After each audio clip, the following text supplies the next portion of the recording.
बिस्मिल्लाहिर्रहमानिर्रहीम। अस्सलाम वालेकुम। कैसे हैं आप? आई होप कि आप सब ठीक होंगे। अल्लाह बरकत दे आपके खानों में, आपके रिस्क में, आपके घरों में और आपके हाथों में। सिखाऊंगी सरसों का साग बनाना, जो बहुत ही आसान तरीके से मैं आप लोगों को सिखाऊंगी। जिसके लिए मैंने लिया है 4 किलो साग सरसों का, और आधा किलो जो है वो मैंने लिया है बाथू, और 2 किलो मैंने पालक ली है, और साथ मैंने 1 पाव मिर्चें ली हैं हरी वाली। अब मैं इसको पहले अच्छे से वॉश करूँगी, फिर इसकी कटिंग करूँगी। उसके बाद इसको मैं पकाने के लिए चूल्हे पर चढ़ाऊँगी। फिर आपको साथ साथ मैं बताती जाऊँगी। स्टेप बाय स्टेप देखिएगा, कोई भी चीज़ स्किप ना कीजिएगा, ताकि आपकी रेसिपी भी सेम बने। अगर इसी दौरान आप चैनल पर नए हैं तो हमारा चैनल सब्सक्राइब कर लें, ये आपकी तरफ से हमारे लिए एक इनाम होता है। और बेल आइकन का बटन भी दबा लें, ताकि जो भी हमारी नई वीडियो आए उसका नोटिफिकेशन आपको सबसे पहले मिलता रहे। जी बिस्मिल्लाहिर्रहमानिर्रहीम। मैंने साग को अच्छे से धो लिया है, और अब मैं इस कटर की मदद से साग को काट लूँगी। अगर आपके पास ये कटर नहीं है तो आप छुरी के साथ काट लें, तो इससे ये कि ईज़ी हो जाता है, ये इतना एक्सपेंसिव भी नहीं है। तो इस कटर के साथ मैं अब साग को काटूँगी।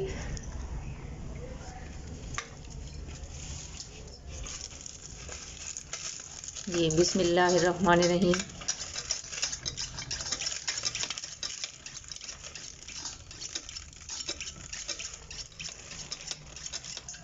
ये देखें, इससे बहुत ही इजीली साग की कटिंग हो जाएगी।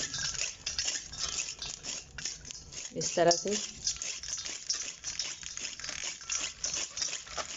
सारे साग, पालक और बाथू को मैं काट लूँगी। उसके बाद हम इसको देचकी में पकने के लिए चूल्हे पर चढ़ा देंगे।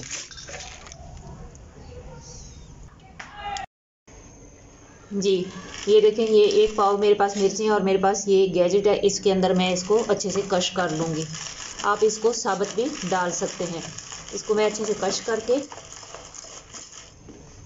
डाल दूँगी। ये साग, बाथू और पालक मैंने काट कर अच्छे से धोया है, और उसके बाद मैंने 1 लीटर पानी उसके अंदर डाल दिया। बाकी पानी साग ने अपना छोड़ दिया है। और इसमें मैंने डाले हैं 4 टेबलस्पून के करीब नमक, और एक ये मेरे पास प्याज है मीडियम साइज़ की, उसको मैंने इस तरह काट लिया है। और तकरीबन एक जो है लहसुन की वो जो पूरी गट्ठी सी होती है, उसको मैंने साफ़ करके वो भी इसी तरह मैं साबुत डाल दूँगी।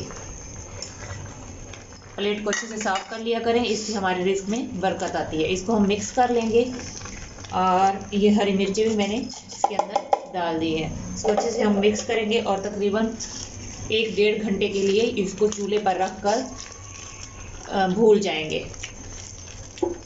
हल्की आग पर इसको पकने के लिए आप रख दें, ये अच्छे से गल जाएगा।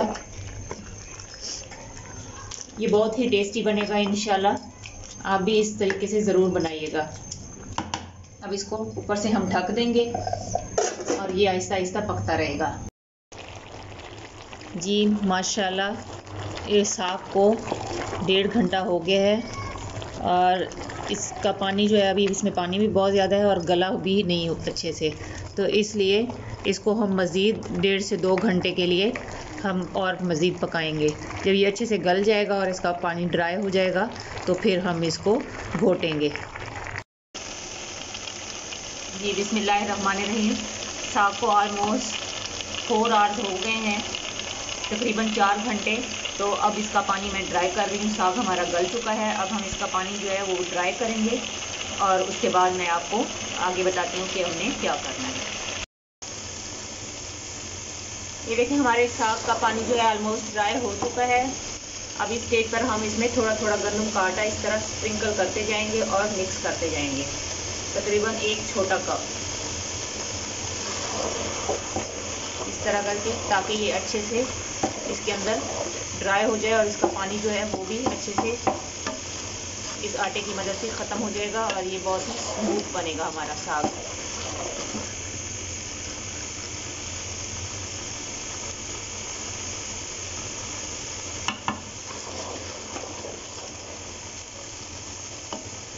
इस तरह इसको हम चम्मच की मदद से चलाते रहेंगे, ताकि ये नीचे ना लगे। तो ये अब बिल्कुल ड्राई हो चुका है।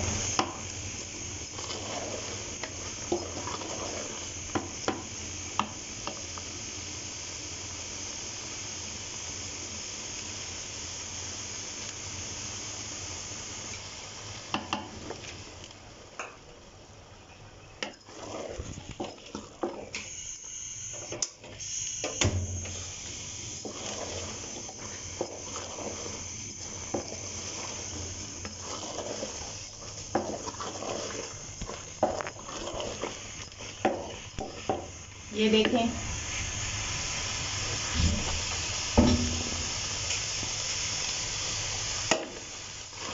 बर्तन को अच्छे से साफ कर लिया करें, कोई भी चीज़ ज़ाया ना किया करें, इससे हमारे रिज़्क में बरकत आती है। एक छोटी प्याली जो थी मैंने इसमें आटे की, वो भी गंदम के आटा की, वो डाल के इसको मैं इसके साथ चला रही हूँ ताकि इसका पानी जो है वो बिल्कुल ड्राई हो जाए और ये स्मूथ सा बन जाए। फिर हम इसको घोटने की मदद से घोटेंगे। ये देखें, अभी मैंने इसको घोटा नहीं है और ये देखिए कितना ज़बरदस्त लग रहा है। इसको अभी हम थोड़ी देर तक घोटेंगे।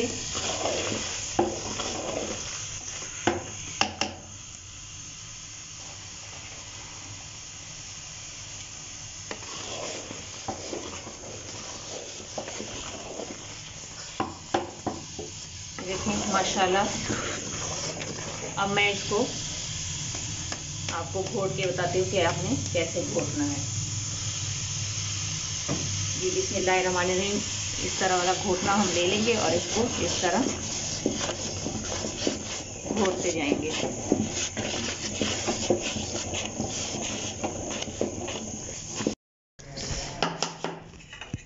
ये देखें माशाल्लाह, हमारा साग जो है वो अच्छे से जो है वो घुट चुका है। आप इसको ब्लेंडर में भी डालकर कर सकते हैं, लेकिन हमें वो पसंद नहीं है, उसका टेस्ट वैसा नहीं आता जितना कि ये देसी तरीके से इसको ब्लेंड करके आता है हाथ की मदद से।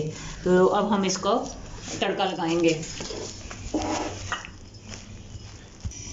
ये मैंने 1 कप से ज़्यादा, तकरीबन 2 कप के करीब घी लिया है और उसमें मैंने 2 इंच का अदरक का जो बड़ा टुकड़ा था वो उसको मैंने ग्रेटर से ग्रेट कर लिया है और इसको हम फ्राई करेंगे। फिर इसको साग को तड़का लगाएंगे। मैं अदरक का तड़का लगाऊंगी, आप इसको लहसुन का, क्योंकि मैंने लहसुन इसके अंदर डाला है इसलिए मैं अदरक का लगाऊंगी। आप इसमें प्याज का भी लगा सकते हैं और अगर लहसुन आपको ज़्यादा पसंद है तो आप उसका भी लगा सकते हैं। अब हम इसको थोड़ा सा अदरक को लाइट ब्राउन करेंगे और फिर इसके अंदर साग को डाल देंगे। जी बिस्मिल्लाहिर्रहमानिर्रहीम, ये देखें हमारा जो अदरक है वो लाइट सी ब्राउन हो गई है। अब हम इसमें साग डाल देंगे ताकि इसमें अच्छे से साग को भी हम फ्राई कर लें। ये लाइट ब्राउन हो जाए तो फिर बिल्कुल ये डन होती है।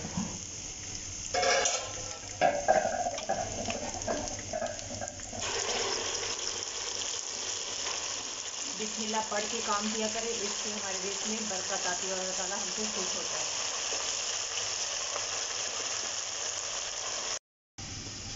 माशाल्लाह हमारे साग को तड़का लग चुका है और ये ज़बरदस्त बन चुका है। अब इसको आप पराठे के साथ, तंदूर की रोटी के साथ, घर की चपाती के साथ या मकई के आटे के साथ, जिस चीज़ के साथ मर्ज़ी चाहें खाएं और इंजॉय करें।